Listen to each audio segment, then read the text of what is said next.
So if you follow her career, she is a committed leftist, never deviated from that. She'll tell you as Attorney General of California how tough she was on the cartels. There's no record of that at all. She'll tell you that, people were afraid of her, the criminals. There's just no record. She was a competent attorney general for a liberal state like California. She did what the machine, the Democratic machine, wanted. That's all. And the people of California obviously were pleased with that because they sent her to the Senate. All right. Now, in 2019, while a senator, GovTrack, GovTrack, ranked Kamala Harris the most liberal senator in the entire body of 100 senators, stunning Bernie Sanders and Elizabeth Warren. I mean, if you're going to outflank those two on the left, you got to know where you are. All right. No pushback from Harris on it. He was more than happy to take that designation. And when I look at her now, I see an entirely different person. And you do too, if you watch your television ads. So millions of Americans, they don't know about Kamala Harris's record in California in 4 years in the Senate. They don't know anything. They don't really care. It's what they see and hear on TV, social media, and all that. And the Harris campaign is basically positioning her as a moderate, just like Joe Biden. And she wants to bring everybody together. Roll the tape. I believe very strongly that the American people want a president who understands the importance of bringing us together, knowing we have so much more in common than what separates us. And I pledge to you to be a president for all Americans. Well, that's not going to happen if she wins. I mean, conservative Americans, traditional Americans are going to be hammered.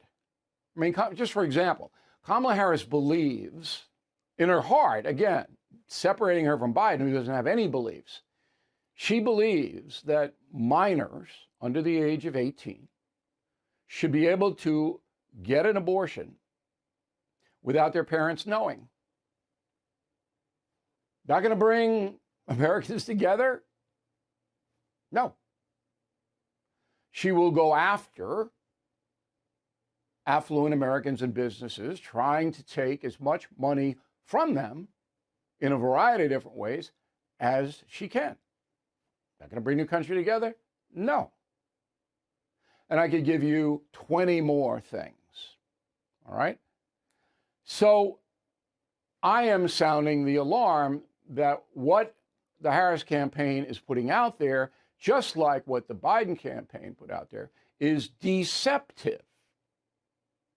Now, you're not getting that analysis in a lot of places. What you're getting is ideological analysis from the right, saying that she's the devil and she's far left and this and that. But they're not honing in on the strategy. There are two that are, me and the Wall Street Journal. So yesterday, the Journal editorialized, quote, this is about the Biden and Harris administration. Most ominous is the collaboration of these menacing regional powers into a new anti-Western axis. Iran supplies missiles and drones to Moscow, which may be supplying nuclear know-how to Tehran. China is aiding Moscow, which now joins Beijing in naval maneuvers. North Korea also arms Moscow, while being protected by China from the United Nations sanctions it once voted for. All of this and more adds up to the worst decline in world order and the largest decline in U.S. influence since the 1930s.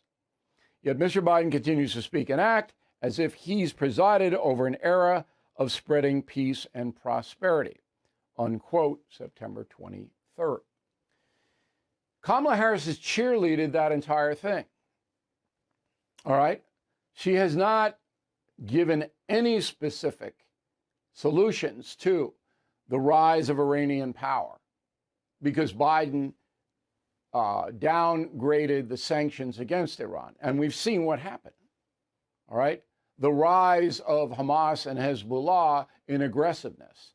Putin's invasion of Ukraine, and China's basically trying to take over the whole region.